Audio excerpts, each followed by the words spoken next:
小郡主，你知道我和慕容燕之间的关系吗？知道。我给你讲一个故事，如何？好啊，你说我听。小郡主，我很漂亮吗？漂亮。赫连星被夸得很开心，如果洛烟没有把眼里的惊艳变成惋惜，那他就更开心了。该死的魏神医啊，一定是把他的秘密说了出去。我忽然不想讲这个故事了。小郡主，我们回去吧。啊，贺少主，你有没有听过一句话？什么呀？话说一半，天打雷劈。我耳朵都洗干净了，你却不说，是不是有点不太好？其实也没什么，就是想跟你聊聊我们苗疆的八卦。快说快说，您放心，我不是大嘴巴，不会乱说的。苗疆部落的祖训中有一条，不能与外族人通婚，一旦打破了这个祖训，就会受到诅咒。什么诅咒？痛失所爱。洛言闻言，嘴角忍不住地抽了抽。不是，这是给他干哪儿来了？诅咒？痛失所爱？什么呀？这是什么仙侠玄幻小说吗？你不信？我信，但又不太信。其实我也不太信，可我那小姨为了她所说的爱情，毅然决然地离开了苗疆。可结果呢？那人是骗她的，她后院里有无数个女人，比苗疆有毒的毒蛊还要多，这算不算是另一种痛失所爱的诅咒呢？罗烟愣了愣，这么说，好像也有一些道理。痛失所爱的不一定是生死离别，爱人死去，有可能是活着的爱人站在你面前，却成了完全陌生的模样，面目全非。祖训中还有一条，便是这等诅咒会延续到下一代，所以我其实并不太希望你和慕容燕有别的关系。我跟慕容燕没有别的关系，若真的有什么关系，那也是她单方面的，与我无关。赫连星一愣，没想到洛烟会这么直白的否认，有些庆幸，但又想嘲笑慕容燕，整天一副拽的250的模样，自恋又自负，好像所有事儿都在他掌控之中。没想到吧，人家根本就不搭理他。我爷爷说，慕容燕跟我那小姨一模一样，认死理，恐怕不会轻易放弃的。那有没有什么办法让她早日回到大前国？为什么别人穿越都有金手指系统，就他没有？老天奶，你快睁眼睛看看呀，我是你亲孙女啊！轰隆一声，天空中一道雷声忽然响起来。老天奶，我错了，我不该胡乱认亲戚，你别下雨啊，我没带伞。一道又一道雷声响起，狂风大起，天色越发的暗沉，恐怕没一会儿就会下雨。我们得赶紧出宫了，不然待会儿下雨就走不了了。小郡主，你真的想让慕容燕回到大前国吗？我这人比较惜命，想要她回到大前国很简单，只要大前国皇帝病重，她就不得不回去夺权。毕竟大前太子也不是好对付的。洛烟蹙眉，觉得这个办法不太行。慕容燕都敢弑父杀兄了，就算大前国皇帝驾崩了，太子登基了，只要他想，他也能夺权成功。贺少主，叫我姐姐，叫贺少主太过疏离了。我喜欢别人叫我姐姐，因为这样会显得我很年轻。好的，姐姐。真乖，你是第一个叫我姐姐的人。姐姐送你一个小礼物怎么样啊？什么礼物？放心，不是蛊虫。拿，这是红宝的血，不多，但却是不可多得的良药。这太贵重了，我不能要。哎呀，姐姐给你的你就拿着。上官老头和魏神医都问我要，我都没舍得给呢。红宝小气，每个月只愿给我1滴血。就当是姐姐对那天挟持你哥哥的赔罪礼了。好，那就谢谢姐。话还没有说完，就见缠在赫连星手腕上的小红蛇突然一个跳跃，来到了洛烟脖子上。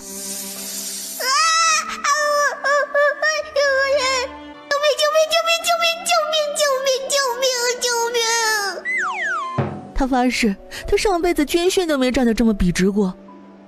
对小红蛇的这个举动，贺连星愣了一下，他看出了洛烟的害怕，连忙捏着蛇头把它塞进自己衣襟中。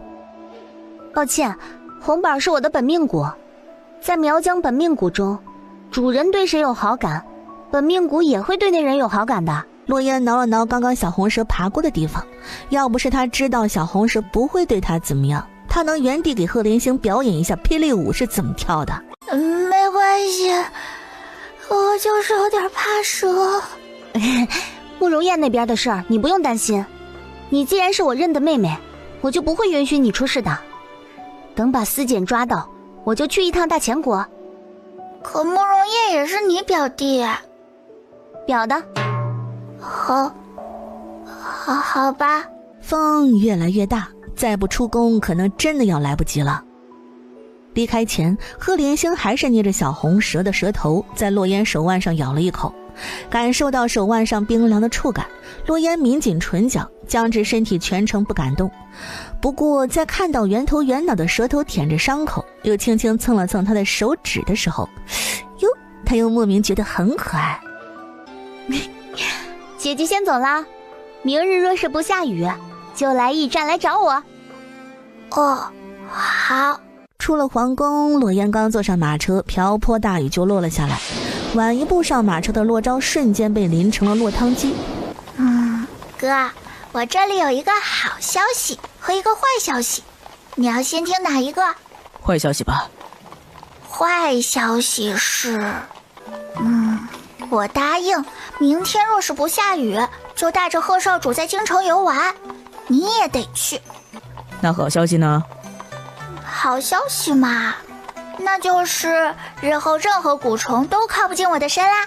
而且贺少主还送给我一个非常宝贝的东西，这个宝贝我若是拿出来，连魏神医和舅爷爷都会羡慕嫉妒哦。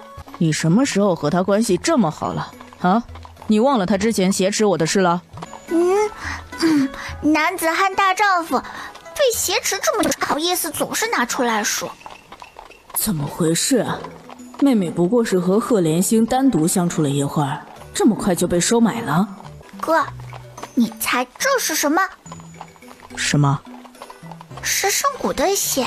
贺少主说圣谷每个月只给他1滴血，连魏神医和舅爷爷都眼馋，现在全部都给我了。哦对了，他还说是对上次挟持你的赔罪礼。洛昭一愣，经过魏神医的解释，他自然知道圣谷的厉害。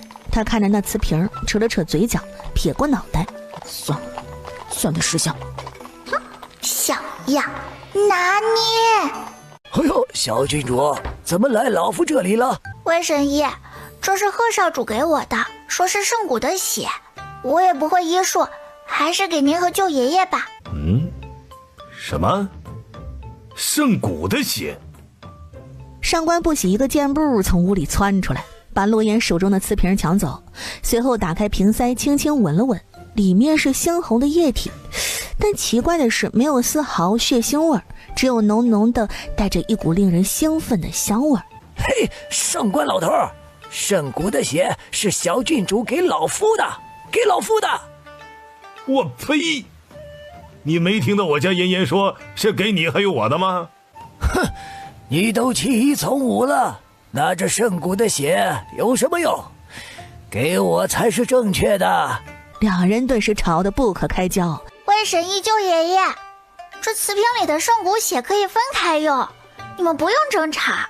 嘿，听到洛烟的话，两人愣了一下，对视眼，各自轻哼一声。妍妍，有了圣谷的血，我们就可以尝试制作假死药了。真的吗？那太好了，制作2颗就行了，1颗用作实验，多了浪费。圣谷的血是不可多得的良药，确实不能太浪费。等制作了假死药，舅爷爷给你和你哥哥还有慕容燕制作一些强身健体和疗伤保命的药。谢谢舅爷爷。真乖呀，快回去吧，雨要下大了。嘿，上官老头，小郡主说好的，我们一人一半，你可别独吞呐。知道了，就你话最多。王爷，人已带到。骆宽景轻点了一下脑袋，婆媳。是。秋野端着一盆冷水，用力地朝苏四爷脸上泼了过去。苏四爷迷迷糊糊地醒过来。秦王殿下，王爷，您这是何意啊？不知臣何时得罪了您，还请王爷明鉴。苏远，苏家排行老四，看似纨绔，实则掌控苏家暗地里见不得光的生意，比如未阳河上的花船生意，苏家包揽了8成。可你们赚来的银子呢？去了哪儿呢？苏四爷听到骆宽景的话，脸色骤然一白。苏家暗地里走私官盐一事，只有他、皇后、灵王和大哥，还有他们的心腹知道。秦王怎么查出来的？还知道的这么清楚？王爷，您在说什么？臣听不懂。走私官盐，那可是大罪啊！苏家怎么会碰啊？嘴硬，哼，无妨，你没有机会再开口了，杀了他。苏四爷瞳孔一缩，秋野朝骆宽景拱了拱手，把苏四爷打晕后转身离开。为了以防万一，出了花船，骆宽景还是把面具给戴在脸上。他抬眸看着河上各种各样的花船，听着里面传出来的声音，眼里划过一抹厌恶。王爷，雨下大了，现在正是动手的时辰。动手，按之前的部署，封死所有密道，所抗之人，无论是谁，一律击杀。是。裴淑玉走进屋，看着已经沐浴过的骆宽景，愣了一下。平常这个时候，王爷不应该还是在书房吗？怎么今儿个这么快就沐浴了，上床休息了？疑惑在脑海里转了一圈又出去。或许是王爷太累了吧，他也没多想。但等他去浴房沐浴过后，突然想到有一个问题在等着他。平常都是他先沐浴上床睡觉的，每次都是睡在最里面。现在王爷已经淋浴过，躺在了床上。虽然是半躺在床上看书，但王爷个子很高，哪怕是半躺着也占了大半的位置。他要从角落爬上床，这个姿势可能有点不太美妙。裴淑玉莫名觉得羞耻，不太想这么做。于是他在浴房里磨叽了半个多时辰都没有出去。里屋的骆宽景有些疑惑，眼神时不时飘向浴房的方向。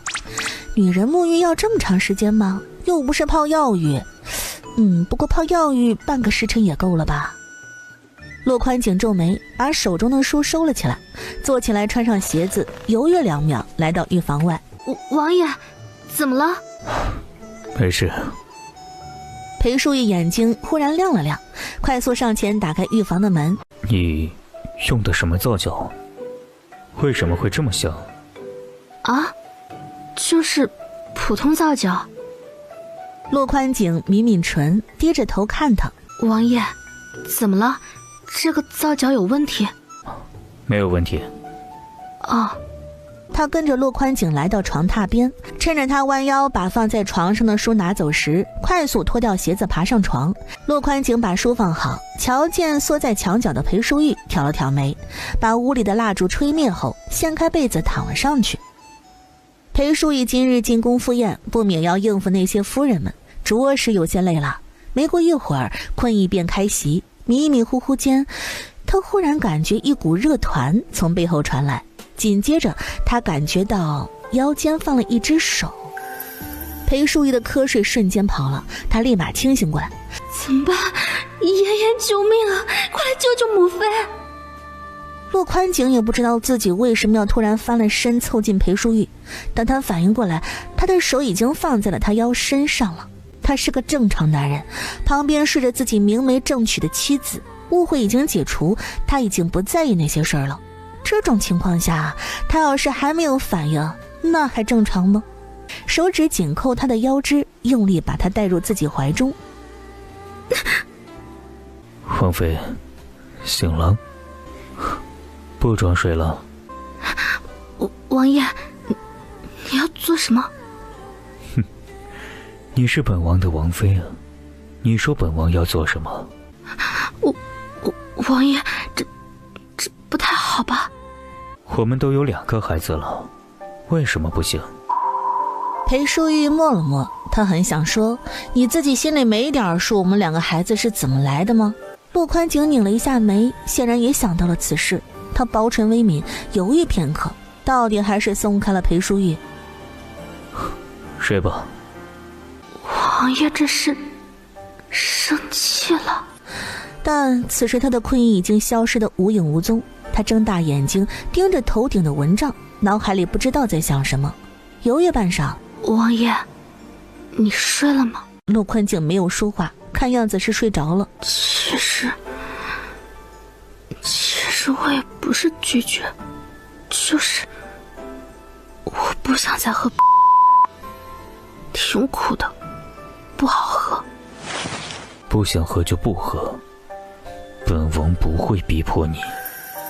裴淑玉浑身一僵，才后知后觉地反应过来，他根本就没有睡着，方才自己那番话竟全被他听了去。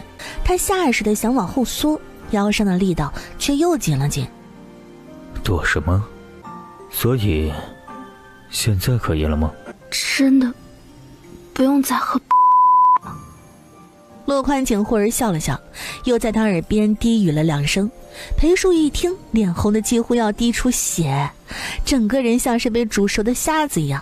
王爷怎么能说这种话？陆宽景眉目柔和，不再犹豫。裴淑玉闭上眼睛，睫毛轻轻颤动，心脏狂跳不止，双手猛地抓紧。哪怕已经有了2个孩子，但他们对这种亲密的事都不熟悉，只能慢慢的学，慢慢的探索。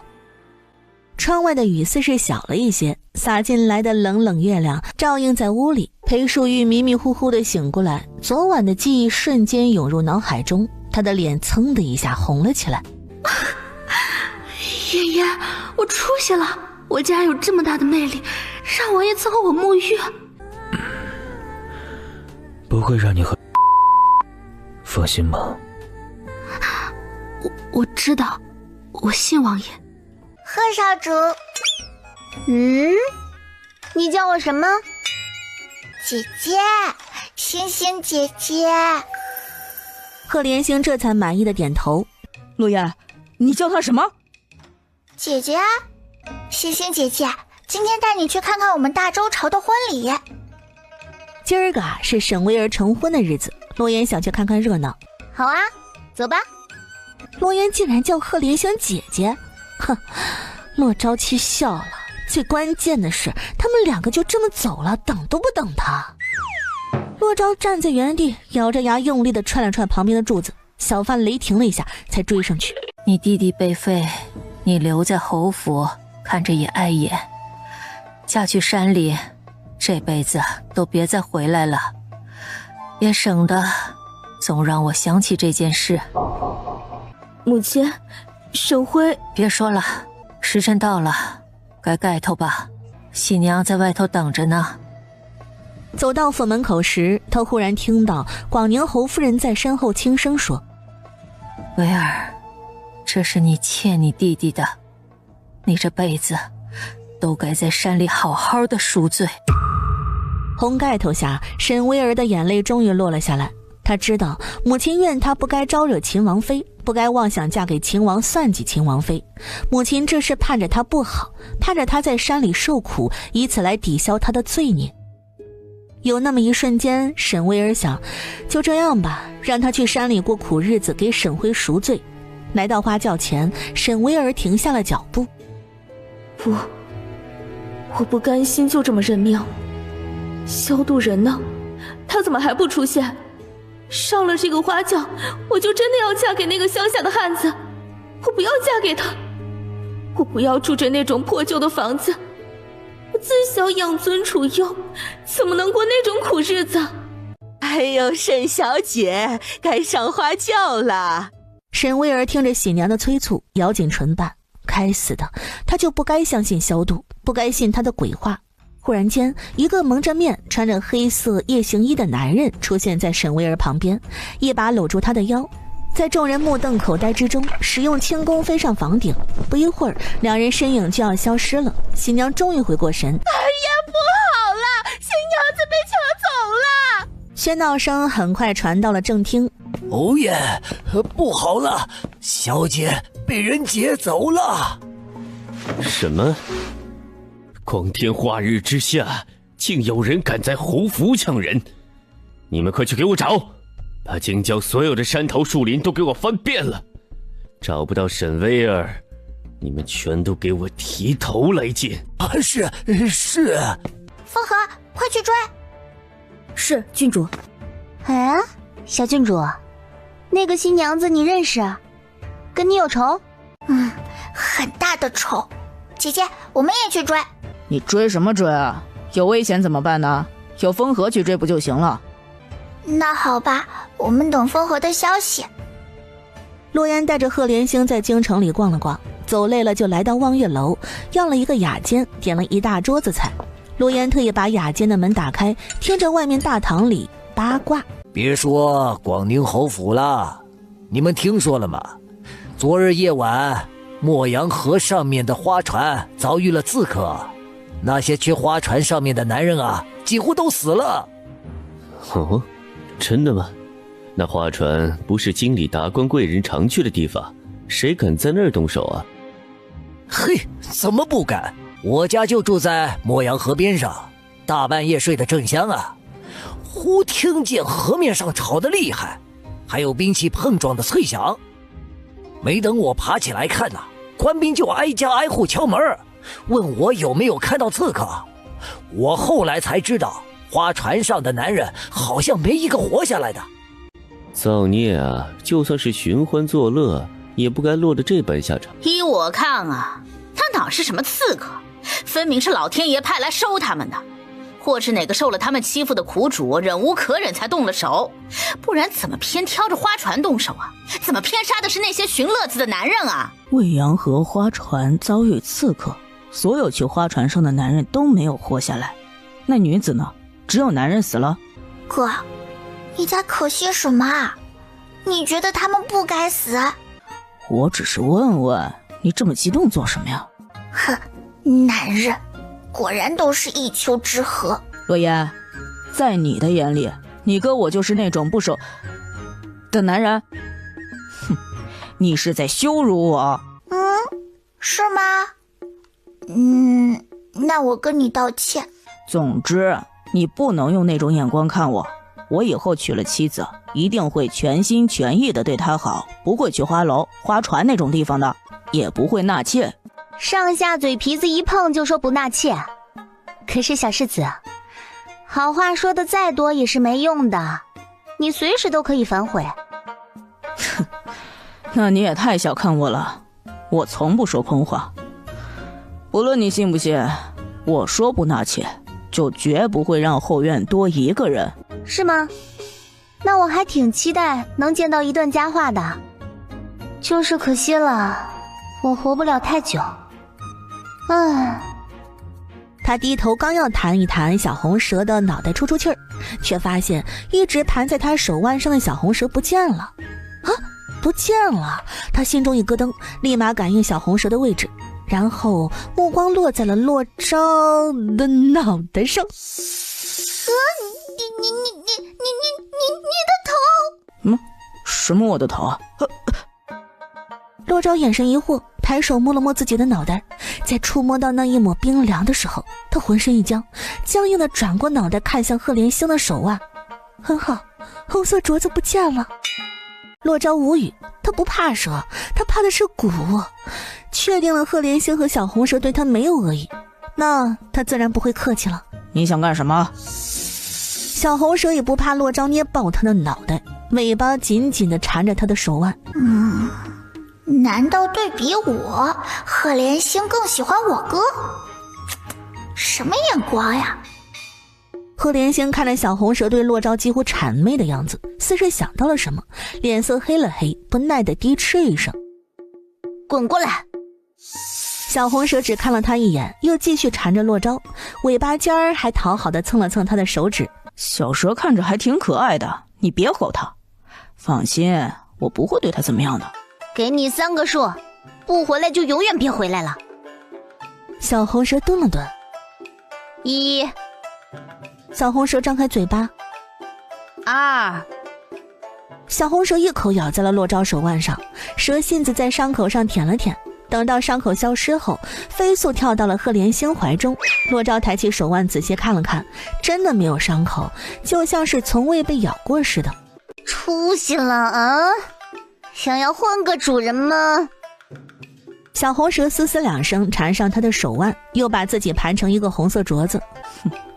这么小气做什么？圣骨在我手中待一会儿是会死吗？你也说了，我的红宝是我的圣骨，圣骨是一般人能碰的吗？是他自己跑到我这里的，又不是我抢的。他有时候脑子不太聪明，会做出一些不理智的事。就像你上回在玉泉寺挟持我一样吗？你不说话，代表你承认了。你承认你脑子不聪明了？奇怪，赫连星有点奇怪啊。圣骨是自己跑到洛昭身上的，洛昭也不会伤害圣骨，他为什么这么生气啊？他也不像是这么小气的人呀。小狮子啊，我聪不聪明跟你没关系，但你被我挟持却是真的。堂堂秦王府世子，却武功平平，打不过慕容燕，也打不过我，你怎么好意思还把这事说出来的？哼，我现在打不过你们，不代表将来打不过你们。你可别忘了，我年纪比你们小，我有的是时间。赫连星眼神复杂地瞥了眼洛昭，忽然沉默下来，没再开口。洛言反应很快，在桌脚下用力踹了一脚洛昭。死直男，你提什么时间呀？不知道赫连星只有一半寿命了吗？洛昭面色不变，洛言蹙眉，刚要再去踢一踢洛昭。小郡主，你踢到我了。救命，好尴尬。抱歉，我不是故意的。今日我很开心，我有些累了，就先回去了。好的，要不要我们送送你呀？不用了，我认得路。那好吧。等到赫连星离开了雅间，洛昭昭，你要死呀！你提什么时间？魏神医不是跟我们说了，他因为圣骨寿命只有一半。我们拿了人家的好处，还往人家伤口上撒盐，还是不是人啦？洛昭一愣，总算是反应过来了。他心虚地缩了缩脖子，张了张嘴，刚要开口。抱歉，我有个东西落在这里了。赫连星走进雅间，从刚刚自己离开的凳子上拿起一个荷包。改日见。等看着赫连星再次离开雅间，洛言不确定地开口：哥，他应该没有听到吧？你觉得呢？我觉得我现在想打死你。我刚刚没想太多，那句话就脱口而出了。我保证，我下次不会这么说了。你还想有下次？没了，没下次了。赫连星对我们没有敌意，上回的事也跟我们道歉了，还送了赔罪礼。那瓶圣骨的血被舅爷爷和魏神医两人争夺，可见有多珍贵。咱们拿了他的好处，就要好好的招待他。况且他也不会在京城里多待，总是要回苗疆的。所以哥，别总是对他冷着脸，他是朋友，不是仇人，也不是敌人。行，我知道了，絮絮叨叨个没完。走吧，我们也回去，也不知道风和有没有追到沈巍啊。就在洛言他们离开雅间的时候，赫连星坐的凳子下，一只胖乎乎的虫子正蠕动着，片刻后化成一滩血水。世子，长宁郡主的丫鬟一直追着萧颖，她轻功很好，萧颖又带着沈维儿，一时之间甩不开她。你去接应，务必把沈维儿活着带过来。是。哎呀，阿满姐姐，你怎么就不等等我呢？哎呀，不过成婚了也没关系，我迟早要把你从秦王那个狗贼手中抢过来。反正你当初也不是因为喜欢才成婚的，不是吗？你的女儿我也会当做亲生的对待的。想着想着，萧度嘴角露出一抹幸福般的笑，就好像他真的打败了秦王，娶了裴淑玉，然后儿女双全。就在这时，一个信鸽落在了萧度肩膀上，他收起脸上笑容，取下信鸽腿上绑着的信，打开看了看。下一瞬，他的眸色沉了下来，浓墨般的凤眸满是冰冷和讽刺。他撕碎手中的信，随手撒在地上。哎呦，世子啊，您怎么能把王爷送来的信就这么撕碎撒在地上啊？这要是被发现了就不好了。说着，他连忙蹲下身，把撕的信一点一点地捡起来。哎呀，世子啊，王爷在信中跟您说了什么呀？他要老子放弃接触洛心，去跟洛烟接触。哼，他当老子是畜生不成？什么？长宁郡主？这长宁郡主今年才11呀！世子比长宁郡主大了整整12岁，哎呀，这怪不得世子这般生气呢。可这是王爷的吩咐，世子若是不听从，怕是会受惩罚呀。哼，你去回信，就说本世子同意了。哎呀，是，老奴这就去写信。萧度捏着手中的玉扳指，抬头看向远处，眼底沉黑隐晦。哪个狗东西在背后骂我？这时风和回来了。郡主，属下失职，没有追到沈薇儿。对方的轻功这么厉害吗？连你都追不上。对方轻功跟属下不相上下，但他有人接应，拦住了属下。可有受伤？没有，属下没事。对方出手只是拦着属下，没有用全力。沈薇儿被劫走的路上是清醒的吗？好像是清醒的，属下看到他的身体一直在发抖。有大声呼救吗？没有。你去把这件事告诉父王，让父王抉择。是。洛宽景得到了这则消息，没有迟疑，立马吩咐秋玉去查沈薇儿的下落，一旦找到，原地击杀，不必留情。裴淑玉在听闻沈薇儿还未上花轿就被抓走一事，蹙了蹙眉。去找乞丐花点银子，就说沈薇儿被黑衣人劫走，是他自导自演的。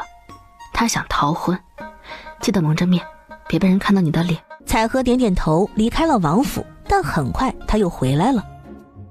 王妃，外面已经在传沈薇儿是跟把他劫走的黑衣人一伙的，这件事从始至终都是他的安排。是吗？他挺不错的。既然外面已经这么传了，那我们就别管了。王妃，奴婢出去还打听到另一件事。昨日夜晚，未央河上遭遇了刺客，几乎所有去花船上寻花问柳的男人都死了，那些女子也死了不少。奴婢听人说，隔老远都能闻到河里的血腥味。这么严重？对，奴婢还听说花船里有很多朝廷官员，官职都不大，但是都死了。如今未央河已经被大理寺给封了，花船也都被收走。比起沈薇儿被人劫走一事，未央河上面发生的事才是大事儿。毕竟死的有很多都是朝廷官员，虽然官职不大，最大也才6品，但那也是朝廷的人，而且里面还死了一个苏家的人，还是皇后的堂弟。杀了朝廷的人，皇帝怎么能不震怒，命令大理寺彻查。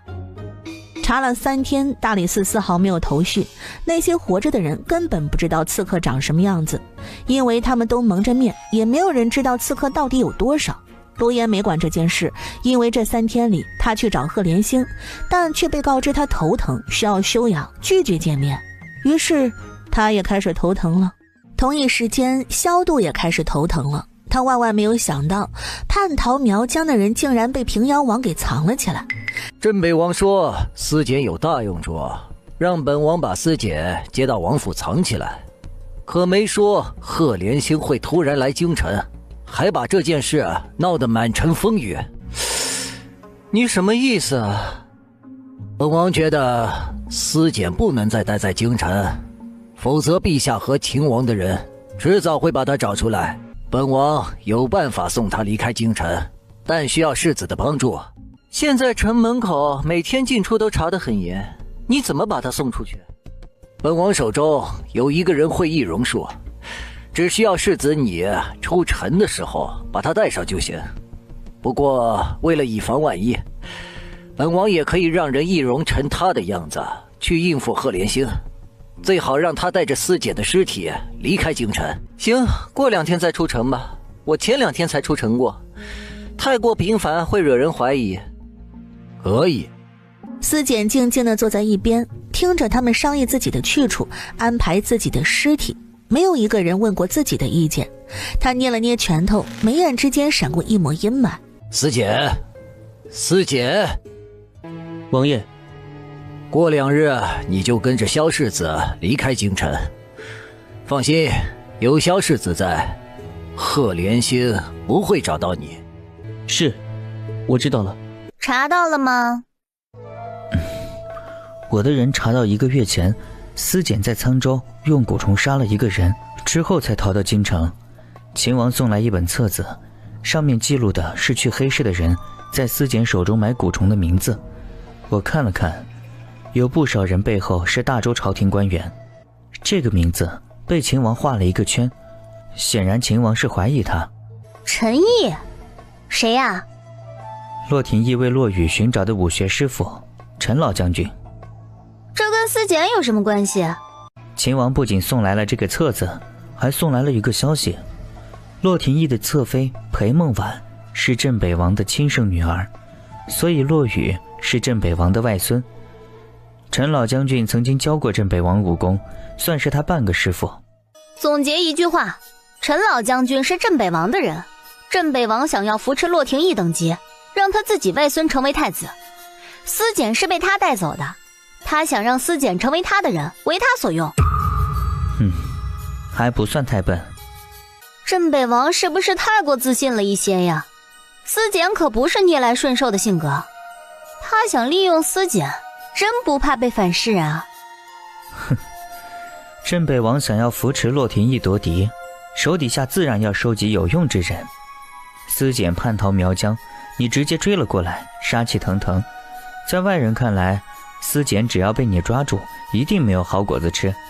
如此一来，只要司简不想被你抓住，就只能顺从镇北王，镇北王也会更加放心用他。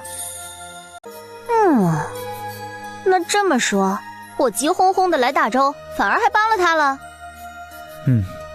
按理说是这么个理。哼，那我现在倒是不着急了。司简可不是什么软弱被人拿捏的性格，镇北王想要利用他，就要做好被反噬的可能。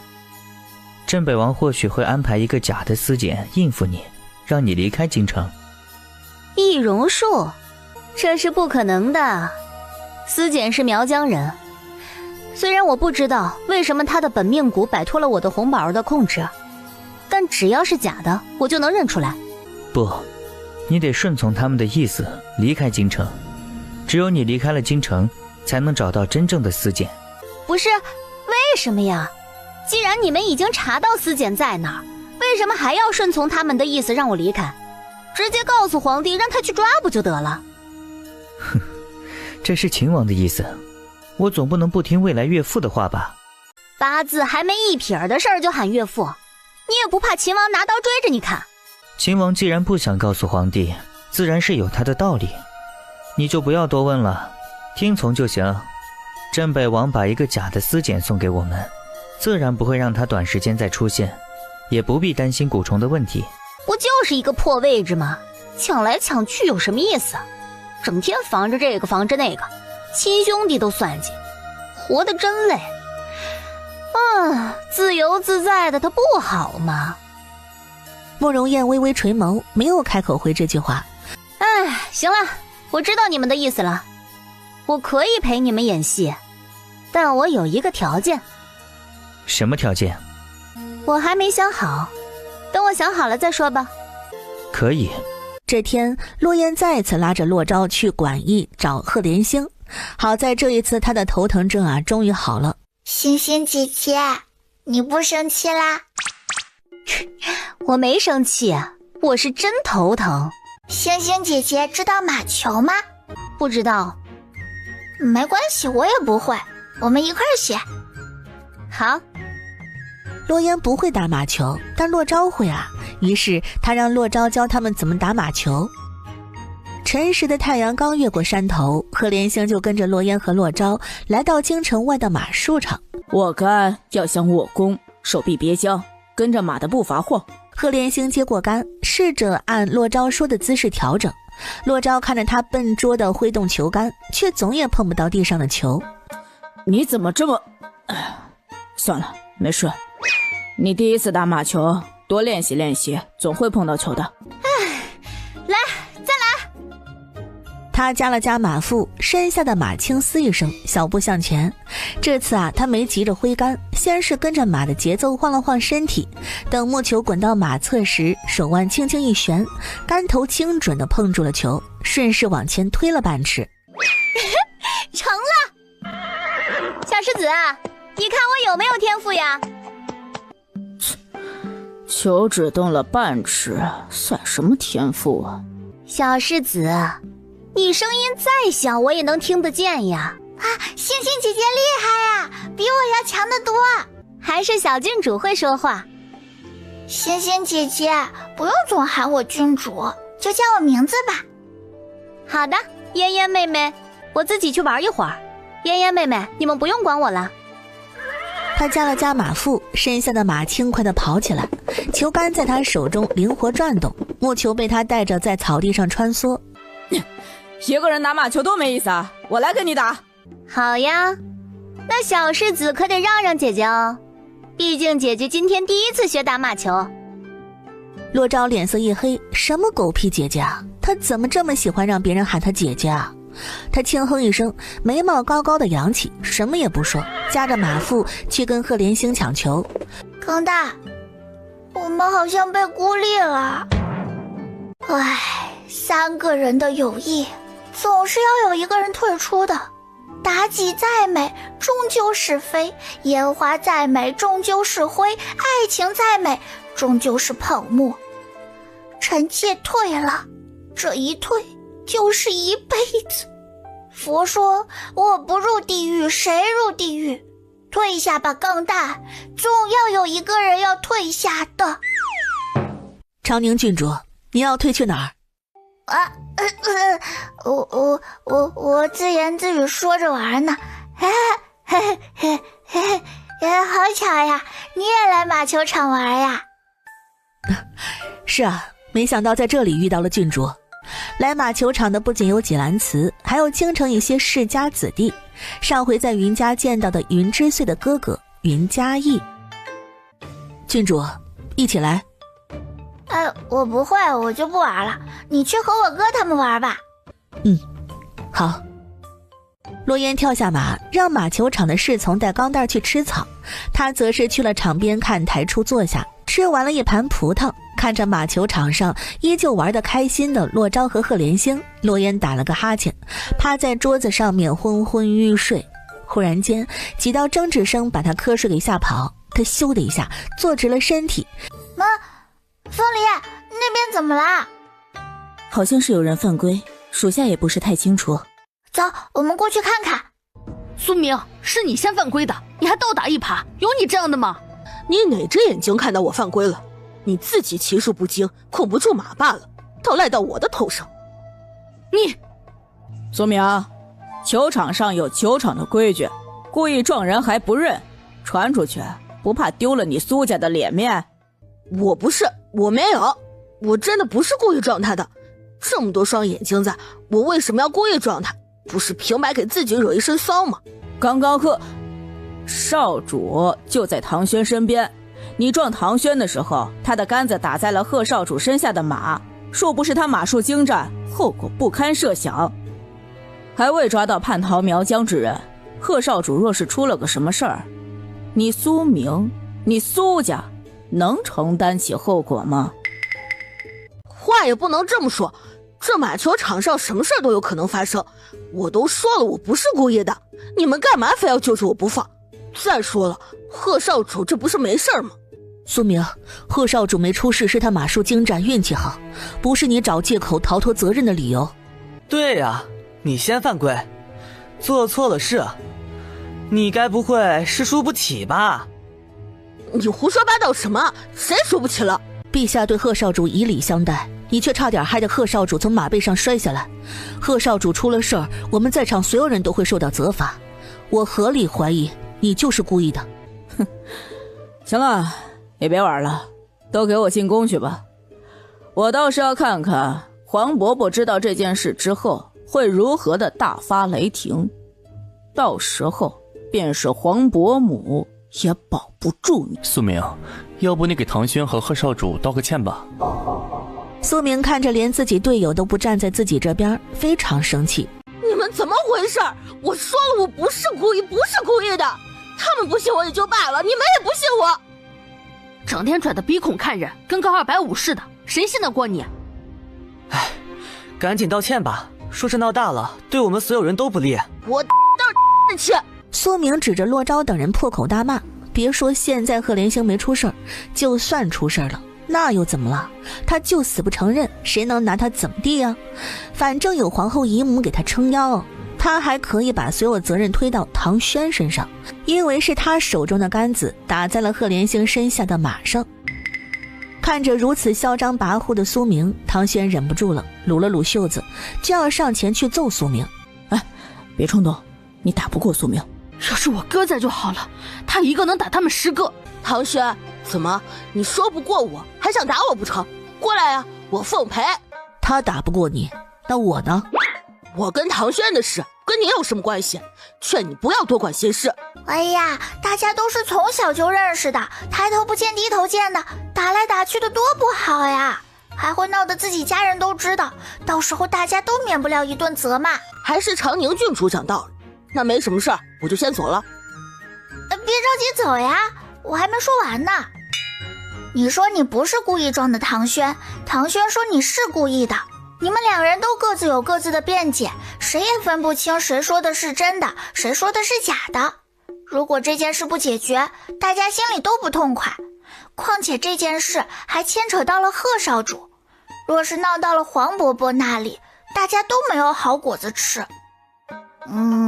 不如这样，苏明，我们明日再比一场马球，我们赢了，你就当众给唐轩和贺少主道歉，并赔给他们精神损失费1万两白银。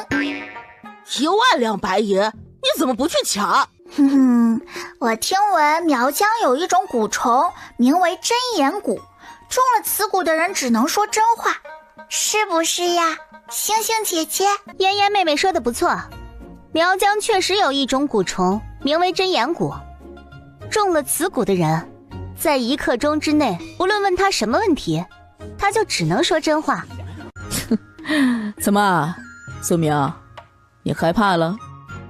谁说我怕了？谁知道你们是不是要给我下蛊，要害我的命？怎么会呢？你可是黄伯母的亲侄子，拐了个弯来说，我们也算是亲戚。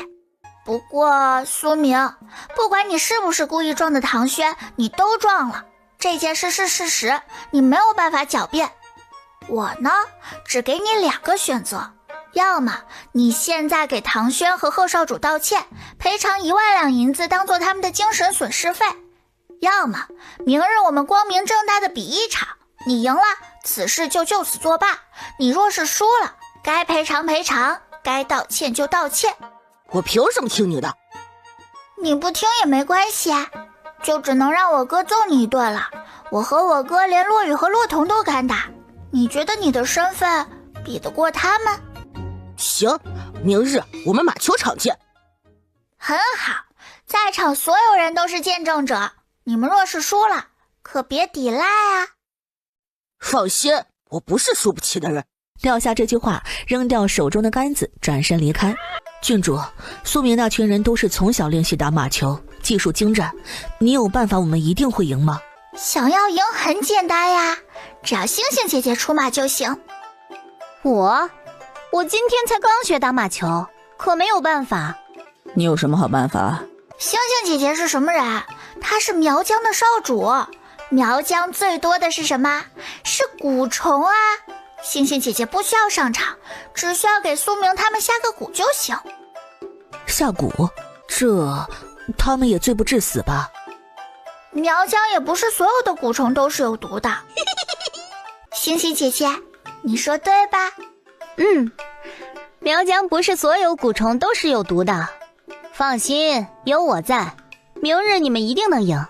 明日把陆归灵和唐北义叫上，多叫来几个人，我要让苏明的脸丢进京城。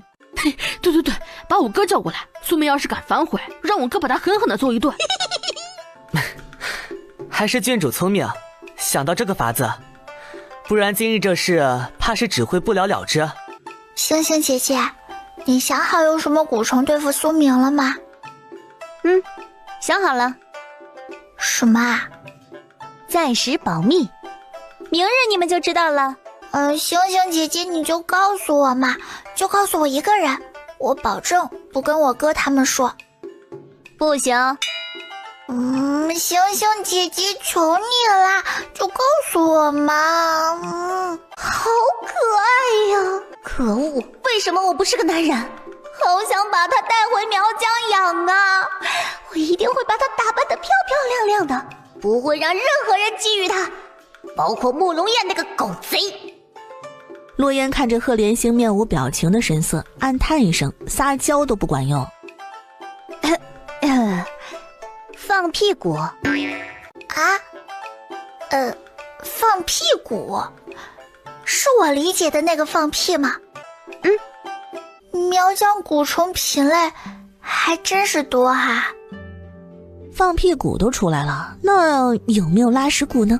洛言抖了抖身体，忽然觉得这些奇奇怪怪却没有毒的蛊比那些有毒的蛊可怕多了。不出半天时间，洛昭和苏明等人明日比赛马球一事就传了出去。明日与你们比赛的是苏家苏明。对啊，他太嚣张了，不给点教训不行。有信心能赢吗？当然啦，因为我们会作弊。明日过后，苏家将不复存在。什么意思啊？苏家私下贩卖官盐，诱拐良家妇女，证据确凿，明日苏家将会被抄家。洛烟倒吸一口凉气，谁给苏家的胆子去走私官盐？那皇后呢？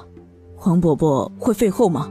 不会，陛下需要一个皇后，一个在他掌控之中的皇后。苏家若只是贩卖官盐，陛下或许还不会灭了苏家满门，只是抄家流放。但本王却查到了苏家贪污受贿，偷了国库银子，这是陛下最不能容忍的。